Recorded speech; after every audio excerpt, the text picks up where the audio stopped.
For number 1, it is asking if a of n converges or diverges when x equals 1. So when when 1 is plugged into a of n, you get 5 times 4 to the n divided by negative 6 to the n, which can be simplified to 5 times 2 divided by negative 3 to the n. So which is a geometric series, and when the r value of a geometric series is the absolute value of the r value of the geometric series is less than 1, then the series converges. So in this case, the r value is negative 2/3, which is less than 1, so the series does converge. For B, it is asking to find x when L equals where the series converges to 15. So since it is a geometric series, we can use the equation L equals A divided by 1 minus R. So in this case, our R is x plus 3 divided by negative 6, and our A value is 5, which can be plugged in the equation to get 15 equals 5 divided by 1 plus x plus 3 divided by 6. So which the 15 and the 1 plus x plus 3 divided by 6 can switch places by multiplying and dividing to get 1/3 equals 1 plus x plus 3 divided by 6. So if you subtract 1 from each side, you get negative 2/3 divided by x equal, no, negative 2/3 equals x plus 3 divided by 6. And then you can get negative 4 by multiplying each side by 6. Negative 4 equals x plus 3, so x equals negative 7 is when the series converges to 15. For C, it gives d of n equals a of n divided by n plus 1, and we're supposed to find the interval of convergence for d of n. So d of n is just 5 times x plus 3 to the power of n divided by negative 6 to the n times n plus 1.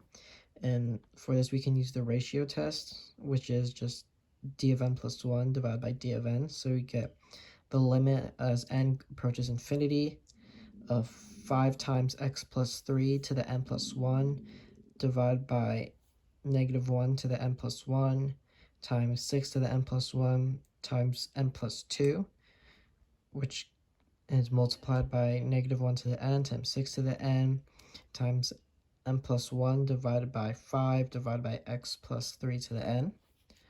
So x plus 3 to the n plus 1 divided by x plus 3 to the n is just x plus 3.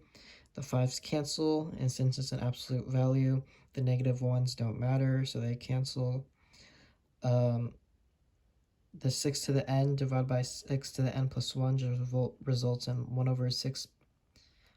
So once they cancel, you get x plus 3 divided by 6 times n plus 1 divided by n plus 2. And when you can split those limits up, and the limit of n plus 1 divided by n plus 2 is 1, so you get x plus 3 divided by 6. It's a ratio test, it needs to be less than 1. So each side, so you can then be simplified to negative 1 is less than x plus 3 divided by 6, which is less than 1. Each side can be multiplied by 6 and then subtracted by 3 to get negative 9 is less than x, which is less than 3. And so you plug in negative 9 into d of n and 3 into d of n to see if the signs are equal to each other, if the series converges or diverges at that point. So to make sure that we include negative 3 or don't include negative 3.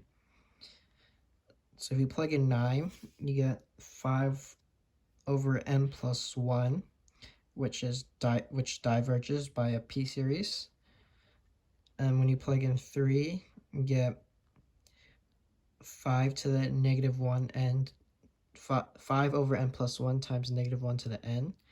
And so by using an alternating series, the a of n, which is 5 over n plus 1, passes both tests, so it converges. So the interval of convergence is negative 9 is less than x, which is less than or equal to 3. And then for D, it is asking to find f double prime of x. So using D of n, we can set it equal to a Taylor series for f of x, which is f of x plus f prime of x times x plus 3 divided by 1 prime, 1 factorial, plus f double prime of x times x plus 3 squared divided by 2 factorial. So you can set the second term of each one equal to each other to get f double prime of x times x plus 3 squared divided by 2 factorial, which is equal to 5 times x plus 3 squared divided by 108. The x plus 3 squareds cancel to leave f double prime of x divided by 2 factorial equals 5 divided by 108. So f double prime of x equals 10 divided by 108, which is equal to 5 divided by 54.